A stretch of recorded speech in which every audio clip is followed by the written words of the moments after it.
Essa atividade, desenvolvida pela FETRAF, Federação dos Trabalhadores da Agricultura Familiar no Estado da Bahia, faz parte do projeto Bahia Produtiva do Governo do Estado, executado pela Companhia de Desenvolvimento e Ação Regional, CAR, vinculada à Secretaria de Desenvolvimento Rural, SDR, a partir de acordo de empréstimo firmado entre o Governo do Estado da Bahia e o Banco Interamericano de Reconstrução e Desenvolvimento, o Banco Mundial. Saudações, meu nome é Saulo Amorim Ramos, sou mestre em Gestão e Tecnologias Aplicadas à Educação, ênfase aí à discussão sobre educação ambiental, especialista em Gestão Ambiental, especializando em Agricultura Orgânica, graduado em Pedagogia e técnico em Agropecuária. E, sem dúvida nenhuma, sempre fazendo aqui a grande ressalva, né, na condição de agricultor de base agroecológica. Estamos aqui para dar continuidade à discussão sobre o manejo ecológico do solo, na parte 2. Lembrando que discutimos sobre a questão conceitual, sobre solo, sobre equilíbrio de solo, e aqui a gente vai dar continuidade numa perspectiva também das possíveis intervenções baseadas nos princípios agroecológicos, nos princípios ecológicos de um manejo de solo. Resgatando aqui a imagem inicial da nossa apresentação, onde a gente tem a perspectiva aqui de um solo equilibrado, rico em vida, e já verificamos, na parte 1 dessa discussão, a questão não só essa questão de sua composição, mas de todos os micros e macro-organismos que existem aqui nesse solo, em um solo equilibrado, que é o pretendido dentro da produção orgânica, agroecológica, como também a sua própria composição, que a gente já pode dizer assim, físico-química do solo, visando a questão do equilíbrio, do manejo ecológico do solo, que, por sua vez, a gente vai trazer a questão da nossa biodiversidade, da nossa autonomia produtiva, onde a gente valoriza todas as possibilidades, não só dos saberes, mas também dos cultivos, e cultivos adaptados à nossa realidade, e não simplesmente a adoção de pacotes tecnológicos de produção, onde descaracteriza não só as nossas estruturas produtivas, mas como também faz com que a gente perca uma série de sementes antes cultivadas enquanto patrimônio, e a gente acaba perdendo tais sementes, e aí os danos, sem dúvida nenhuma, eles são brutais, não só para gerações futuras, mas para a gente mesmo, que ainda vive, e já sente a dificuldade por ausência dessa biodiversidade aqui. A gente mostra aqui como exemplo, a variedade de quantas abóboras que eram cultivadas, encontradas aqui na nossa região, poucas ainda são cultivadas. Aí, quando estabelece algumas modas, só tal cultivar, e só qual tal variedade que é comercialmente aceita, e a gente esquece também a perspectiva da segurança alimentar e nutricional, o efeito da alelopatia, onde essas plantas elas também vão ajudar outras culturas a se desenvolverem melhor. Para a gente ter isso aqui, gente, um resultado de uma produção totalmente equilibrada, de uma produção orgânica, em uma quantidade suficiente, onde a gente tanto vê a questão da segurança alimentar e nutricional, como também a gente busca aqui a sustentabilidade socioambiental e econômica. A gente não pode perder de vista isso aqui. A gente tem que, sim, se apropriar do conhecimento técnico para que a gente consiga produzir com qualidade e em quantidade. É mito falar que o orgânico não se produz bem. Olha para aqui, essa imagem da beterraba aqui, e a gente percebe também que quando não há problema nenhum da gente produzir em quantidades maiores, suficiente também para atender demandas de mercado, não mercado pelo mercado, mas como a gente tem uma perspectiva aqui de entregar alimentos saudáveis, alimentos com qualidade na nossa mesa e nas mesas das pessoas, que é um processo também de responsabilidade social que a gente tem dentro da agricultura orgânica. Essa área aqui, ela foi cultivada aqui no Baixão dos Honorados. Aí pegamos emprestado aqui o braço aqui, a mão aqui de minha companheira, minha esposa, Ana Paula, e foi tirada aqui essa foto já finalizando o processo de cultivo dessa beterraba, que foi vendida 90% como tipo 1, e aí que vem o grande desafio, porque quando foi a área foi colocada que não era possível cultivar sem veneno, e a gente foi lá, utilizando 3 biofertilizantes, de adubação de base, de ação preventiva com defensivos naturais, com acompanhamento técnico, com orientação técnica, e a gente apresentou aqui o resultado que, de fato, abriu portas para muitas discussões e para outras pessoas também estarem cultivando organicamente aqui nessas comunidades. Isso aqui foi em Baixão dos Honorados, São Gabriel, no território da unidade de Irecê. Mais uma vez, a gente chama a atenção, né, que conhecendo o solo para melhor preservá-lo, né, isso é uma perspectiva agroecológica, onde, olhando pelos olhos da natureza, a gente tem essa condição de verificar que muito a gente pode ir além, quando a gente começa a ter esse olhar mais sensível a partir dos princípios da natureza. Resgatando aqui um pouco, que nossa querida Ana Primavera trazia, nos trouxe de formação, desse olhar sensível, onde dizia que o homem, e aqui leia-se também a mulher, né, somente terá saúde se os alimentos possuírem energia vital, energia de vida, né? Os alimentos somente possuem energia vital se as plantas forem saudáveis. As plantas somente serão saudáveis se o solo for saudável. Olha que coisa bacana. E aí a gente segue, né, para a nossa discussão, trazendo aqui alguns aspectos, né? Como a gente já tinha mostrado anteriormente, né, também na parte 1, a gente pensa assim, então, como é que esse solo, né, é equilibrado? Como é que o solo, como está, na verdade, o solo em que trabalhamos? Será se ele está assim, esse processo equilibrado, com macro e micronutrientes, com macro e micro-organismos, com cobertura vegetal, com essa porosidade necessária, essa aeração, ou seja, a presença de ar, né, necessária também para todo o processo aqui de desenvolvimento da planta, onde a gente vai ver aqui ínfas, limo, argilas, areias, ar, água, bactérias, a matéria orgânica, actomicetos e outros micro-organismos que estão aqui no ambiente equilibrado, onde a gente pega os grumos dessa terra e não vê um turrão, né, compactado, a exemplo desse, né, a exemplo dessa aqui, que representa aqui uma área compactada, né, um solo totalmente, né, sem a presença ou com pouca presença de matéria orgânica, com quase nenhuma presença de micros e macro-organismos, onde a própria ação da chuva, né, possibilita aqui, como não há essa cobertura vegetal para ver um amortecimento das suas, né, um processo de impacto, e esse impacto, né, nesse solo compactado, há uma grande probabilidade de geração de erosões, né, o que a gente chama aqui na nossa região aqui de vossorocas, ou até mesmo não só a questão das vossorocas, mas com o impacto direto das chuvas aqui nesse solo, a gente vê o processo por lixiviação e perda dessa primeira, desse horizonte aqui, onde a gente chama de parte agricultável, onde está concentrada a maior parte dos nutrientes.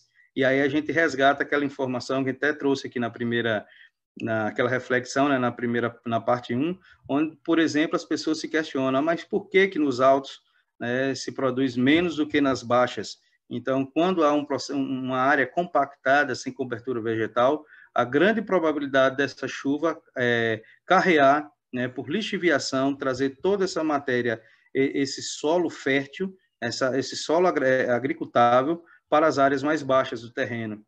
Então, aí está-se a justificativa e a explicação de por que nas baixas a gente tem áreas mais férteis do que em algumas de alto. Mas observando, áreas de alto que estejam nesse processo aqui de compactação. É o primeiro questionamento que a gente deve fazer quando a gente vai iniciar um trabalho na produção orgânica. Qual é o solo que eu tenho aqui nessa região? E como está o nosso solo? A partir disso daí, se faz necessário ou se pensar em possíveis intervenções para melhorar a sua condição físico-química e biológica.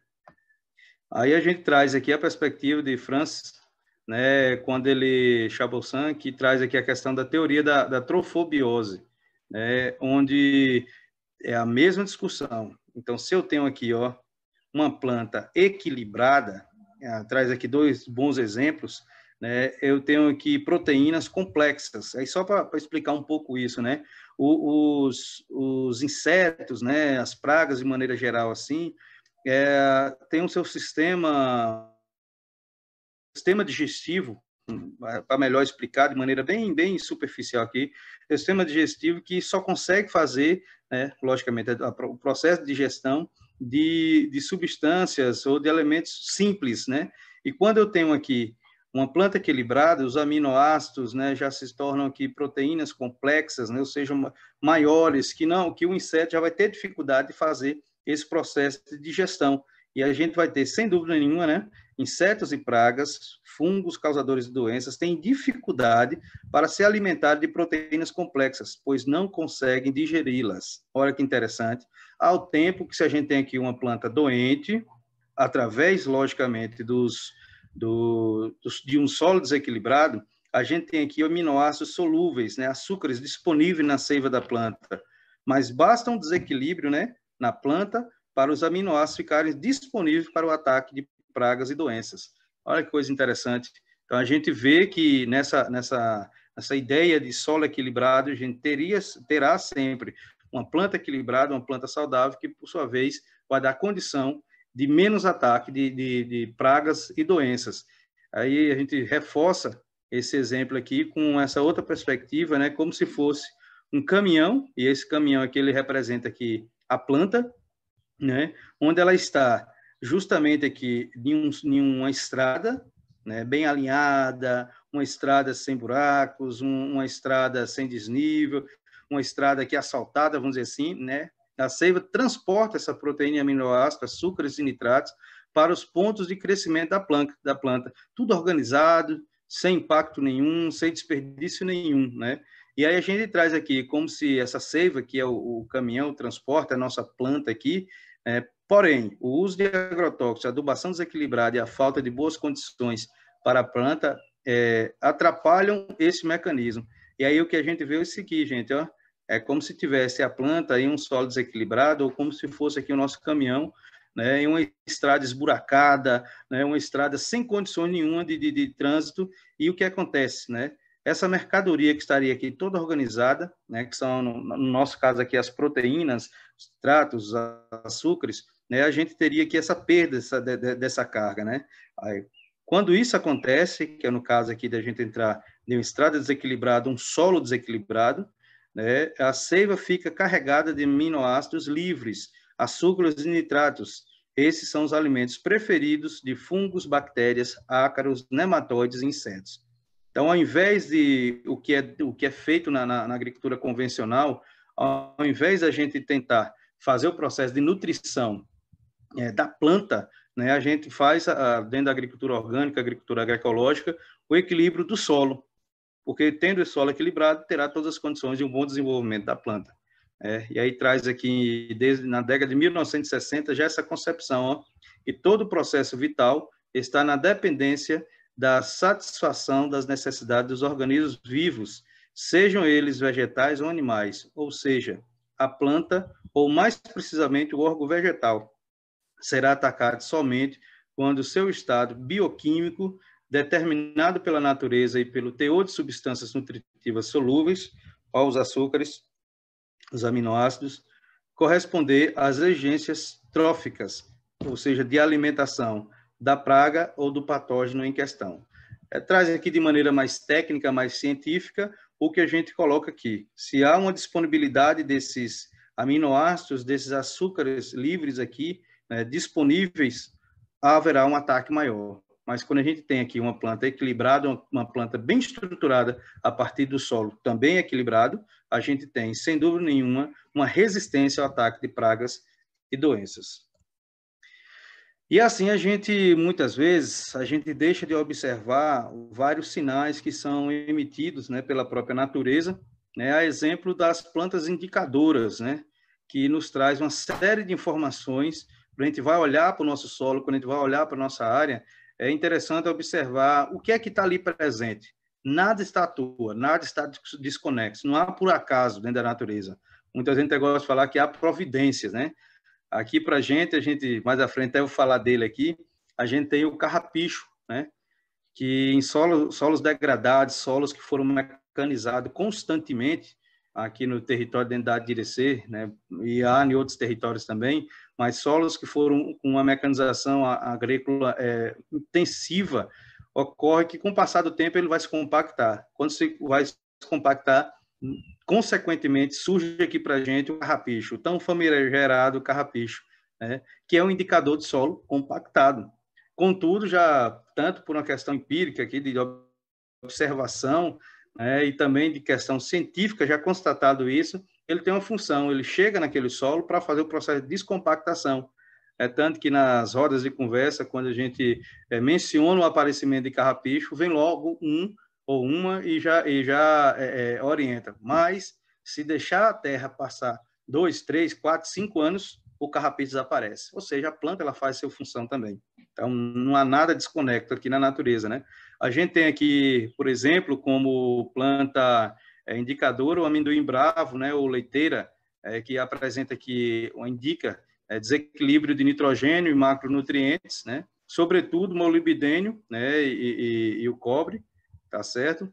A gente tem aqui, por exemplo, a azedinha, né? E essa aqui era até interessante, porque é uma planta que faz parte da infância da gente, né? É até uma punk, que para a gente é uma planta alimentícia não convencional, e quando criança a gente consumia bastante, né? A azedinha, que ela é indicadora de terra argilosa, pH baixo, mas com deficiência de cálcio e de molibdênio, né? Então é interessante isso aqui a gente observar, né? A questão da barba de bode, né? Solos de baixa fertilidade, berduega, que também é uma punk, né? Solo fértil, né? Não prejudica as lavouras, protege o solo e a planta é alimentícia com elevado teor de proteína. Então se consumia bastante, né? A berduega, e agora está se voltando à discussão das punks com mais intensidade e até numa perspectiva econômica também, viu? Já empreendimentos onde trabalha, né? Já o processamento mínimo da berduega, a transformação dela em cremes, em patês, e já se comercializa, né, uma planta que antes era colocada apenas, já fazia parte da culinária de alguns interiores desse Brasil, mas era algo que era desprezível, né, falando econômica, de maneira econômica, e ela sempre foi um indicador, acima de tudo, um indicador da qualidade do solo, né? O capim amargoso, o capim-açu, aparecem em lavouras abandonadas ou em pastagens úmidas, onde a água fica estagnada após as chuvas, indica solo de baixa fertilidade.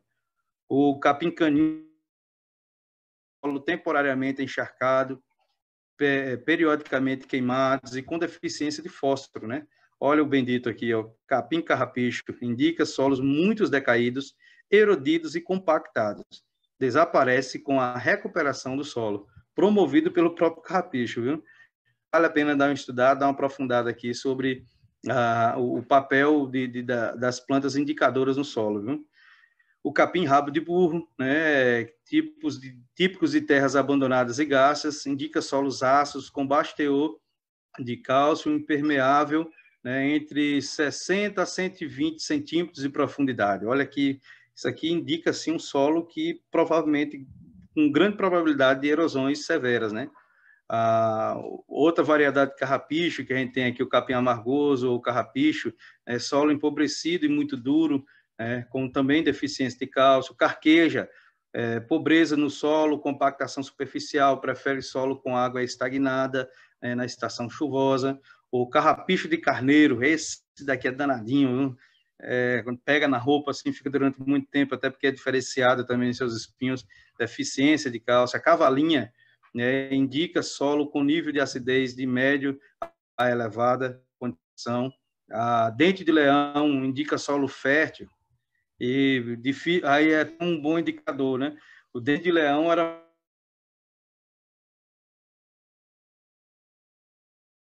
indicando que o nosso solo tem fertilidade. Isso é preocupante demais mesmo, né? A grama seda, né, indica solo muito compactado, e isso é passível de se verificar. É só constatar, onde vê esse tipo de planta, vá lá, faz por curiosidade, tente cavar o solo, verifique como é que está a composição, ou melhor, a estruturação dos seus grumos, e aí, sem dúvida nenhuma, irá constatar que sim, é um indicador aqui de solo muito compactado. A gente tem a língua de vaca, né, que é solos compactados e úmidos, ocorre frequentemente após a lavoura mecanizada e em solos muito expostos ao pisoteio do gado. Olha que coisa interessante isso daqui, né? A Maria Mole, né, solo adensado e entre 40 a 120 centímetros, né? Regride com a aplicação, olha que interessante, ó, regride com a aplicação de um outro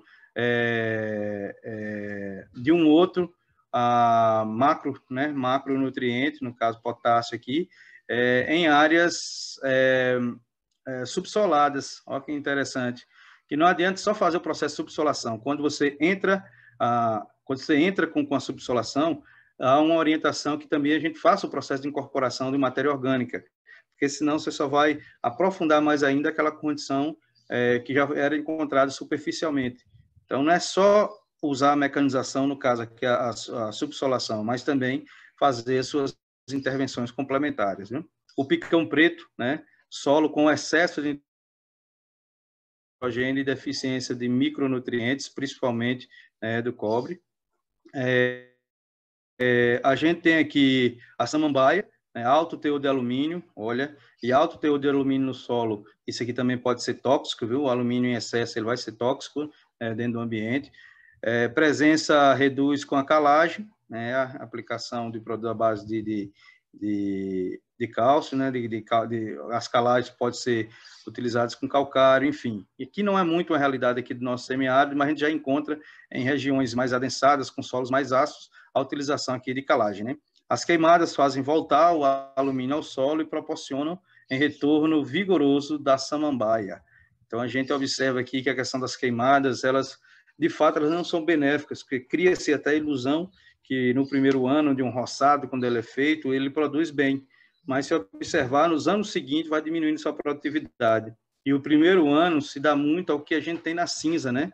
Que é uma riqueza ali de fósforo, né? De potássio, de outros micros, de macros e micros nutrientes, mas como ela também é muito solúvel, né? Então, com as chuvas, essa cinza é toda carreada, toda levada, o solo é lavado, então a matéria orgânica pelo fogo, em sua grande maioria, foi queimada, foi dizimada, e também os micro-organismos, micro e macro-organismos, e ficando agora só com parte das argilas ou das areias, né, desse solo. Então, é bom a gente ficar atento aí, porque há um benefício imediato, a queimada, mas a curto, eu posso até dizer, a curto prazo, ela já apresenta uma série de deficiências promovidas por esse processo, né? O sapé, né, indica solos ácidos, adensados, temporariamente encharcados, que isso aqui a gente verifica, encontra mesmo.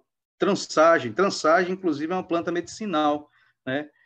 Solo com pouca aeração, compactado ou adensado. Trançagem, para quem tem aqui no interior, geralmente ele nasce próximo a áreas muito úmidas, né? A caixas d'água, né? Algumas áreas de banheiros e tal, onde tem uma umidade acima, né? Que tem pouca aeração, e aí nasce também essa trançagem, indicando a condição do seu solo, viu? A tiririca, solos ácidos, adensados, anaeróbicos, com carência, né?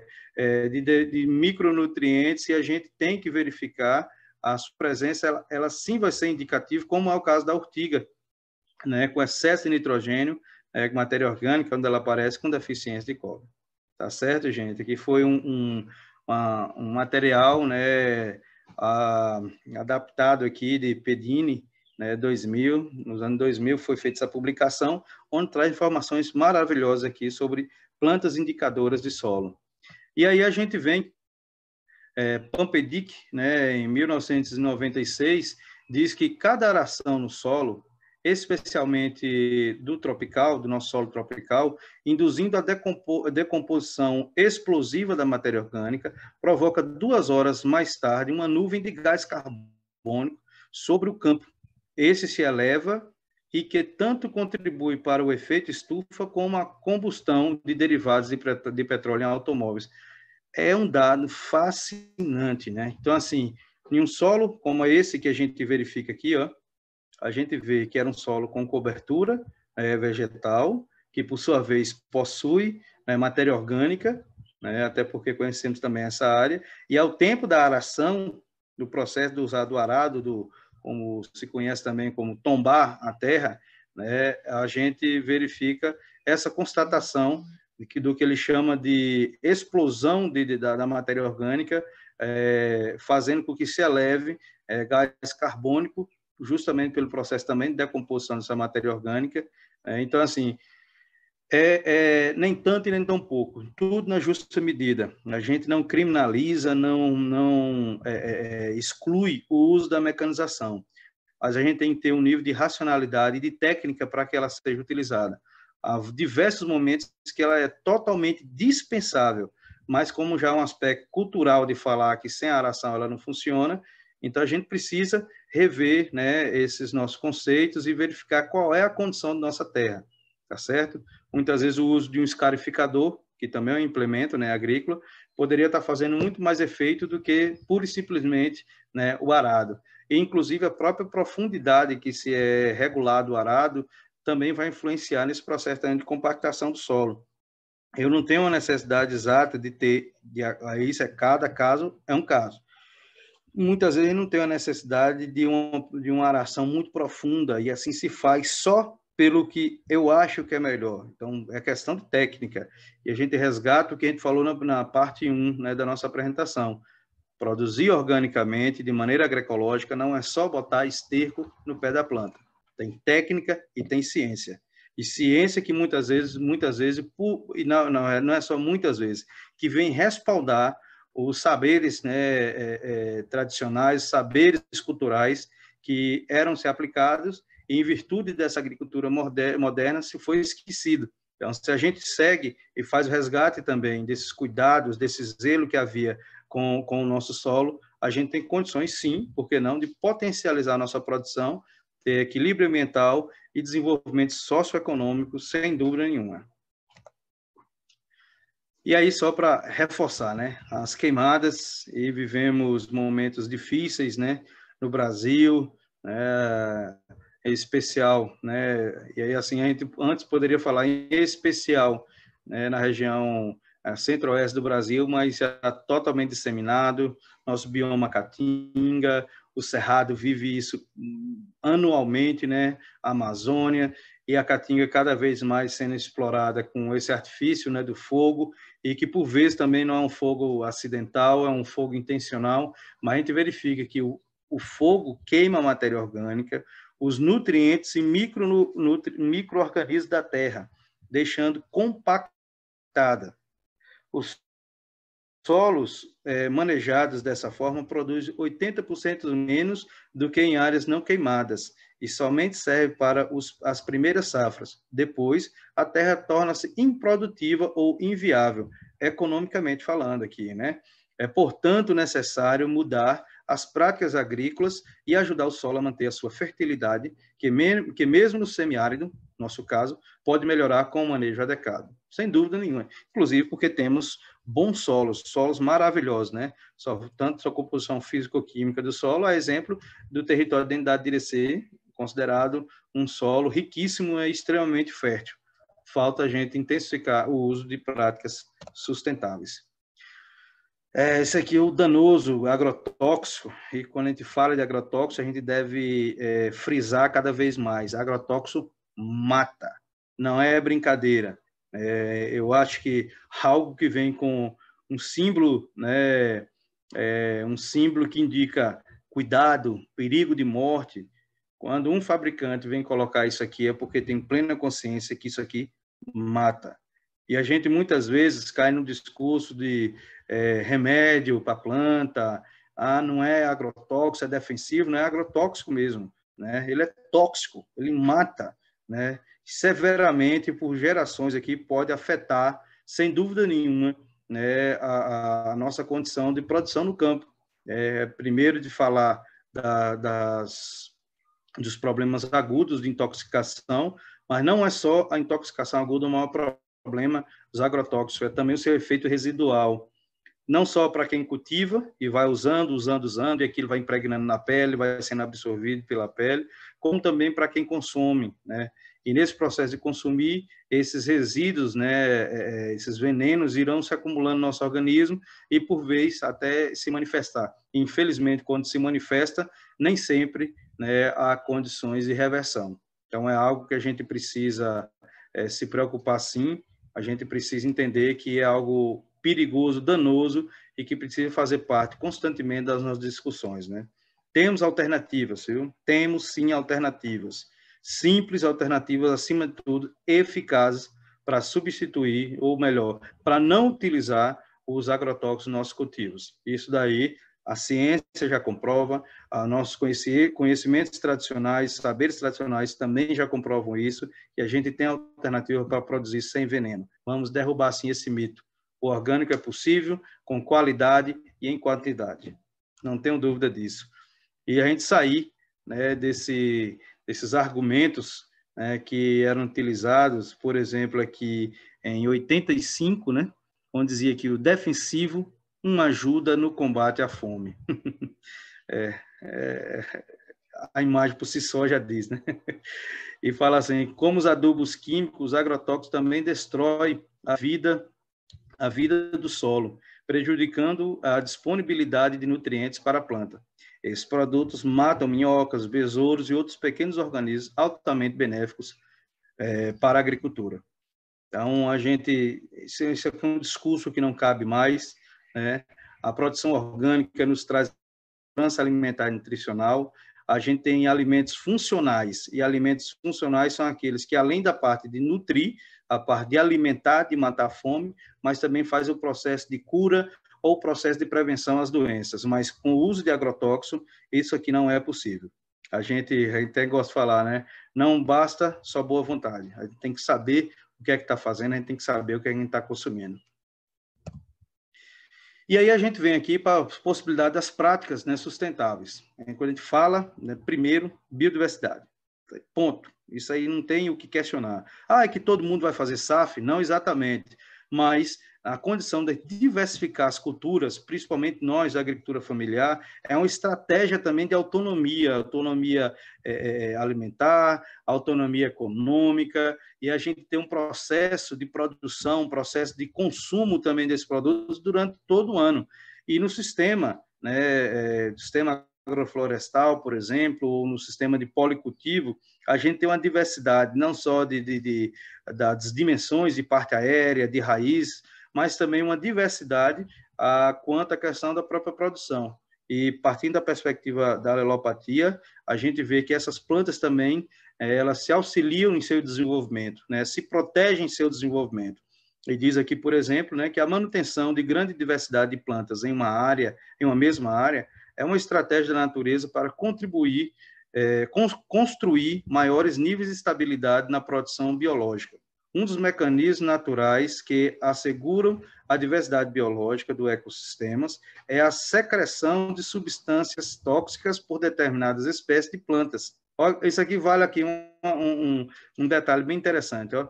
Como as seringueiras, as castanheiras, o mogno, o pau-brasil, com a função de evitar o nascimento de suas próprias sementes. No caso aqui, a gente também tem um angico, a quixabeira, tem uma série de outras espécies que faz esse processo aqui na Caatinga, né? Evitar o nascimento de sua própria sementes num raio de 50 metros. Essa é a razão biológica que explica o fato de serem encontradas apenas 35 metros cúbicos de madeira de lei, né, 8 a 10 árvores, em 1 hectare de floresta amazônica, e de os seringueiros terem que caminhar bastante entre um pé e o outro de seringueira. A gente olha a nossa caatinga também, a gente vê algo bem interessante. E o que é que ocorre? Quando eu não tenho aqui um adensamento de uma planta com a copa muito alta, né, então várias aqui ao seu redor, e sim um distanciamento entre elas, a natureza permite que nesse intervalo aqui de espaço se nasça. É muito bacana mesmo, é muito inteligente a forma como a natureza, ela mesma se organiza, ela mesmo faz o que a gente chama na produção, principalmente da parte das hortaliças, né? A questão do seu escalonamento da produção. E o que seria aqui no ambiente ocorre de maneira brilhante e que nos ensina bastante. Aqui a gente tem, pessoal, ó, o que a gente chama, por exemplo, da cobertura do solo, né? A cobertura do solo e o humus previnem a aeração, a erosão e, ao mesmo tempo, armazenam grandes volumes de água e nutrientes. Por isso, o solo precisa estar sempre coberto e abastecido com matéria orgânica para poder reter as águas das chuvas, logicamente, né? Reter, ela segura essa água da chuva aqui e podem ser colocadas plantas verdes ou secas entre culturas. É o que a gente chama da própria cobertura vegetal, um termo original que a gente chama de mulch, na permacultura se utiliza muito esse termo de mulch, que seria cobertura vegetal. Durante muito tempo a gente chamava de cobertura morta, mas de morta que não tem nada, tem vida pura, né?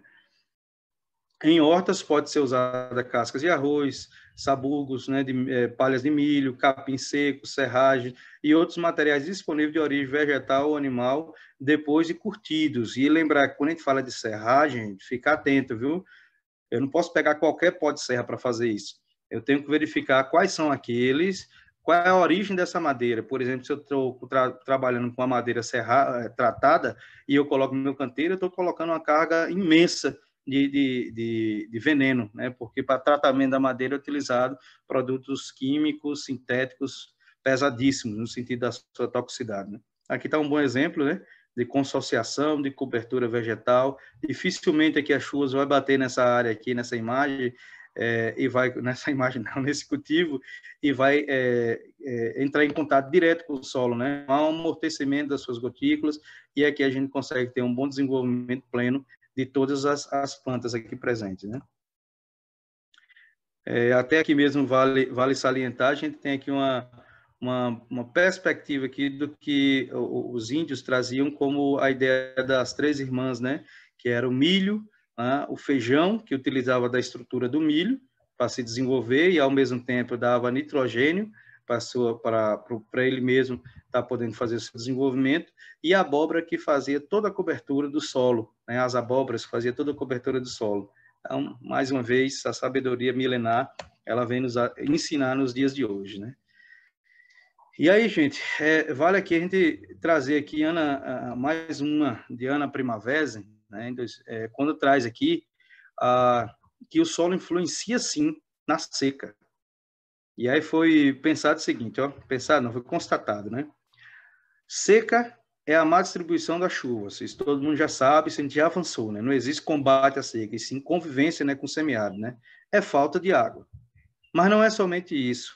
Caso contrário, teria muito mais desertos, né? Há regiões no mundo que ainda possuem uma agricultura razoável, com menos de 300 milímetros ano de chuva, como nos Andes ou na Hungria.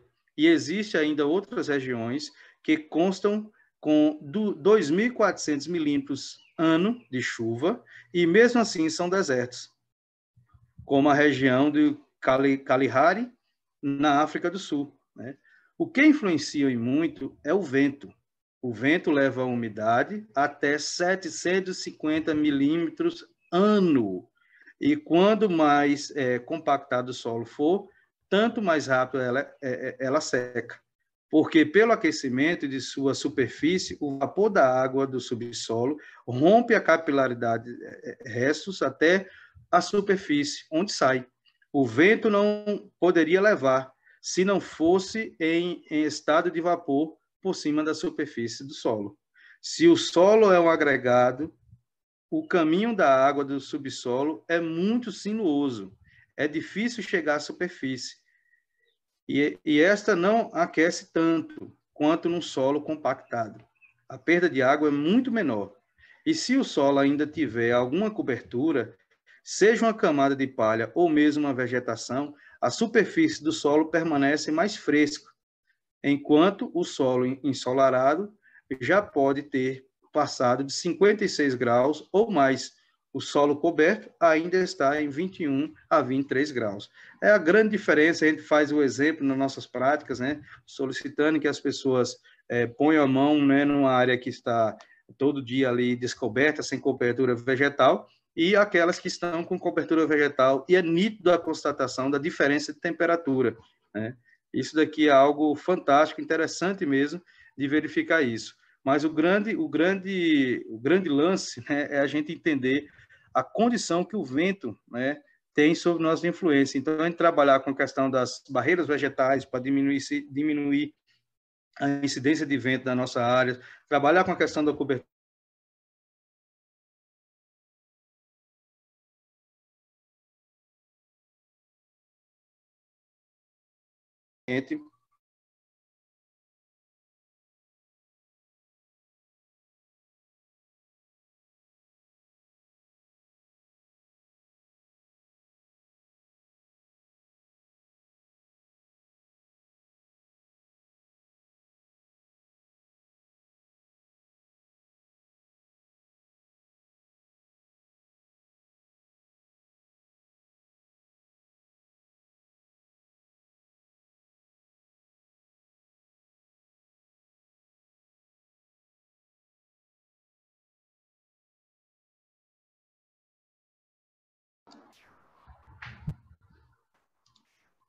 Desconectou, foi, minha irmã?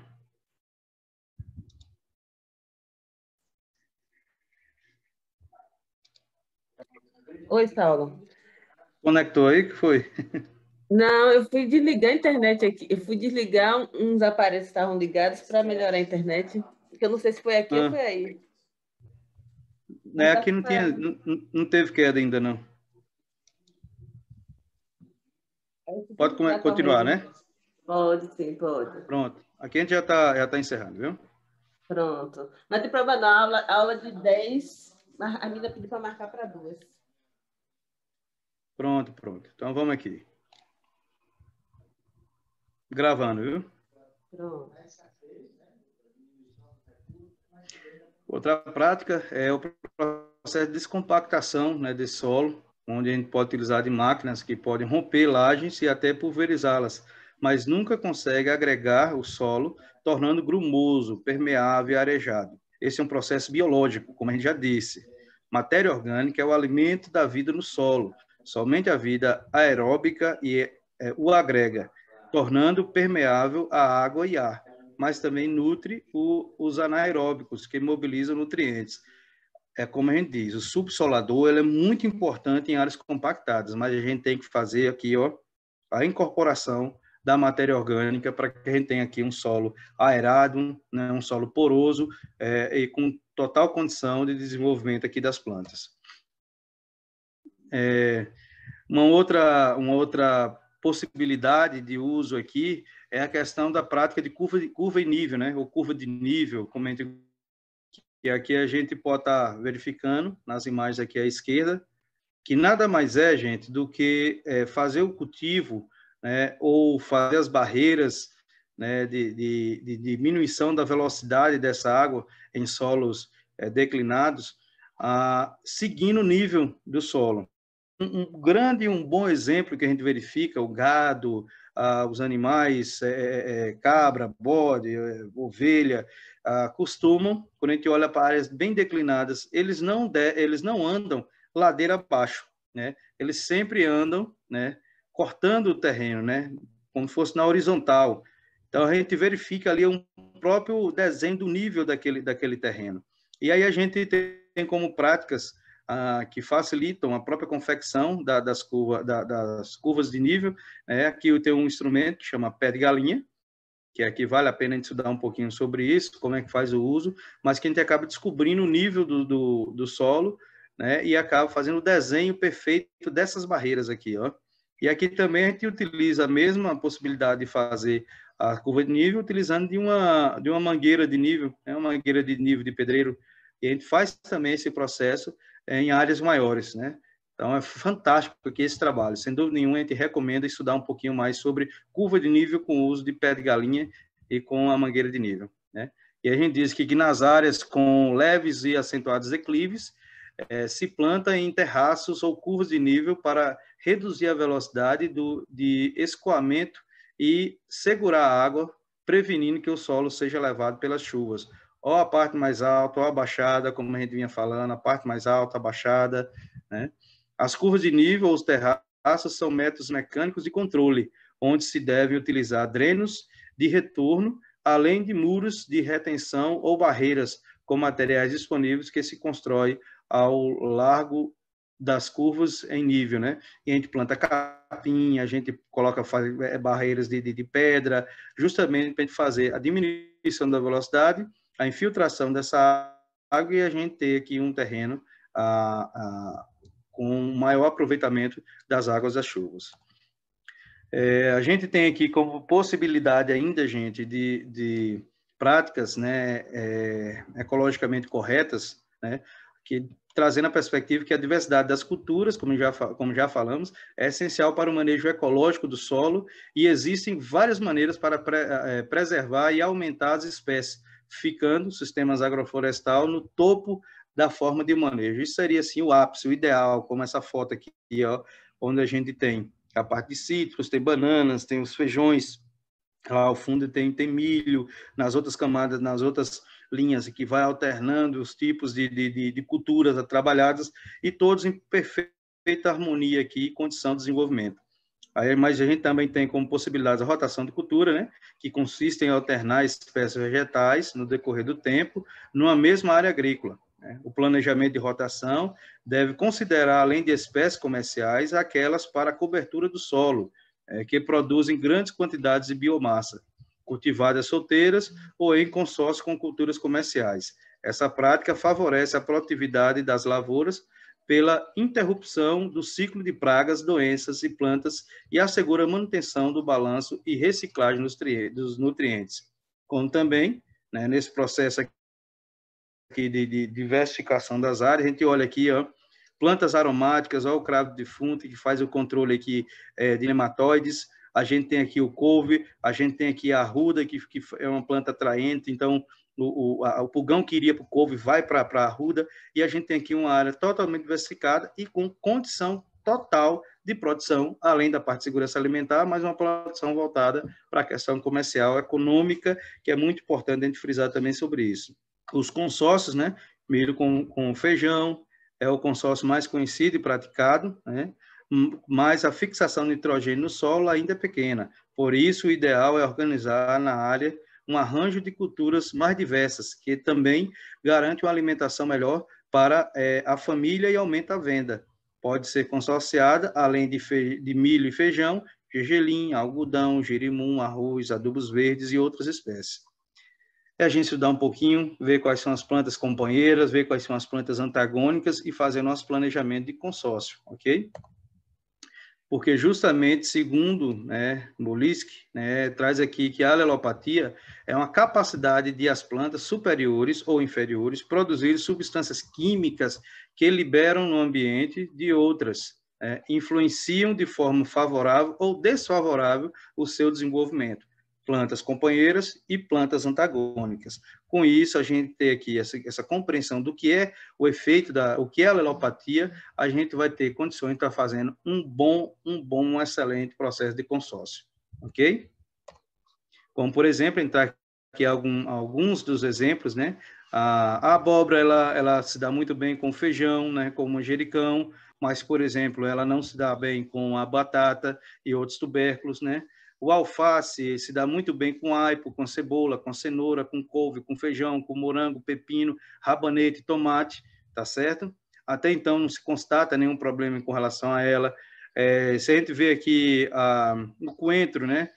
O espargo, o milho, o tomate se dá muito bem com o coentro, mas o funcho já não é mais indicado, tá certo, gente?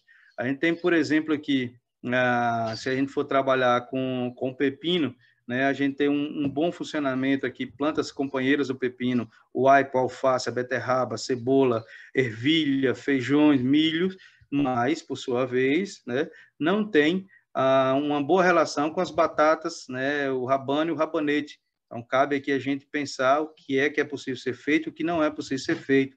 A rúcula, né, se dá muito bem com chicória, com milho, alface, o feijão, mas com a salsa já não se desenvolve bem. Coisa interessante, o tomate dá muito bem com aipo, o alface, o alho, né, o alho francês, a cebola, a cenoura, a couve-flor. Contudo, não se desenvolve em áreas próximas lá de batatas, de couve, de ervilha, de pepino, milho e o do rabano. Tá certo? Então, mais uma vez aqui fica aqui uma série de outras, são várias, imensas, o espinafre, a gente tem aqui como plantas companheiro alface, batata, beterraba, couve, feijão, morango, nabo, rabano, rabanete, tomate. E aqui a gente tem só alguns indicativos que trouxemos aqui para mostrar para todos, né, e todas a condição que a gente verifica de possibilidade, sim, de consorciação. E quando a gente faz essa consorciação, a gente está trabalhando com plantas que têm sistema radicular diferenciados, uns mais superficiais, outros mais profundos, né, que, por sua vez, irão, sem dúvida nenhuma, contribuir com esse manejo ecológico do solo, porque estarão mais agregados, estarão trazendo mais biomassa, né, que são matéria orgânica através de suas folhas, de seus frutos, para que a vida no solo permaneça e que a gente consiga, né, tê-lo de forma equilibrada e naturalmente. O solo sadio, teremos plantas sadias, né, e com plantas sadias haverá menor ataque de praga e de doença. E aqui a gente traz, mais uma vez, aqui a reflexão, né, turma, para a gente ir frisando E quando a gente gosta de falar que na vida da roça não há receita pronta, e sim experimentação, troca de saberes e processos de aprendizagem com a educadora Mãe Natureza, a gente quer dizer o seguinte: a gente tem princípios, a gente tem base, né? A gente tem orientações que elas são basilares para qualquer área, mas a experimentação baseada no conceito técnico, conceito científico, também no processo de observação, ela deve construir ponte para a gente construir saberes. E o que se aplica em uma área, muitas vezes, tem que ser adaptada para ser aplicada em outra. E a Mãe Natureza nos traz isso, né? Cada local tem a sua dinâmica de sucessão vegetal, cada local tem sua forma de se comportar, e a gente que deve olhar um pouco sobre isso para a gente pensar a nossa produção. Trazendo aqui, né, gente, que sem dúvida nenhuma, acreditamos sim em um futuro melhor, diante de nosso ato político, implantarmos no hoje a esperança. E sem dúvida nenhuma, né, como na primeira parte eu apresentei essa galerinha aqui maravilhosa, né, a gente vê o seguinte: são gerações distintas, né, e o tempo passa, né. Como na primeira foto aqui à esquerda, né, o Pedro Lucas, 2 aninhos de idade, o Saulo Daniel aqui com 3, agora já se encontrando aqui com 7 anos, com 10 anos, né, ladeado sua priminha aqui, Maria Eduarda, né, já com seus 12 anos, e dialogando diretamente com a geração, né, seu Hélio, né, mateiro, um cara que tem uma experiência fantástica, e pensando o seguinte: quando hoje a gente vê a área, e quando a gente fala da nossa área aqui, da Fazenda Esperança, da Fazenda Catingá, a gente vê assim que a abelha que é criada aqui, ela tem relação direta com o processo de polinização, né, que por sua vez, quando a gente vai fazer uma área de cultivo, além da água para a planta, também coloca água para os bichos, que precisam também, né, que mantenham o nosso equilíbrio, faz o controle ecológico de pragas, né, enfim, a gente tem uma forma assim, de integração de geração, integração de saberes, dessa geraçãozinha aqui nossa aqui, ó, o Neuron Emanuel, o Saulo Daniel, a Maria Eduarda, o Pedro Lucas, o Bonifácio, José Bonifácio, que já é uma turma que veio em uma outra geração, a geração do uso das redes sociais, a geração da tecnologia digital, e que, sem dúvida nenhuma, não é que uma esteja desassociada da outra, como na natureza se complementam. E assim a gente verifica a necessidade de a gente avançar cada vez mais, né, para a gente ter não só um manejo ecológico do solo pleno, mas também a gente ter uma produção sustentável na sua essência, né, e não só no discurso. Então, a prática e o discurso, elas têm que andar alinhadas. E por isso sempre a gente faz o convite. Cabe mais um, cabe mais uma, venha para a agroecologia, venha para a produção orgânica, porque, sem dúvida, o que você está fazendo no campo, né, vai refletir decisivamente sobre a vida daqueles que gostamos, daqueles que amamos, mas, acima de tudo, né, a gente, sem dúvida nenhuma, terá assegurada a nossa responsabilidade social sobre o planeta Terra, que tudo nos oferta. Cabe aí a gente saber como conduzir esse processo e vivenciar a estabilidade como ninguém, tá certo? E como ninguém, a gente também deve descobrir que não há receita pronta. Temos que pesquisar, estudar e se incorporar cada vez mais no nosso ambiente. O melhor lugar de se viver é o nosso. E a partir disso, sem dúvida nenhuma, desenvolvimento ecológico, estabilidade ecológica, estabilidade ambiental, estabilidade social e sustentabilidade econômica. Precisamos desses 3 pilares para que a gente tenha aqui uma produção orgânica, de fato, equilibrada, que nos dê, acima de tudo, dignidade de vida. Um grande abraço, até a próxima, fiquem todos com Deus e até breve.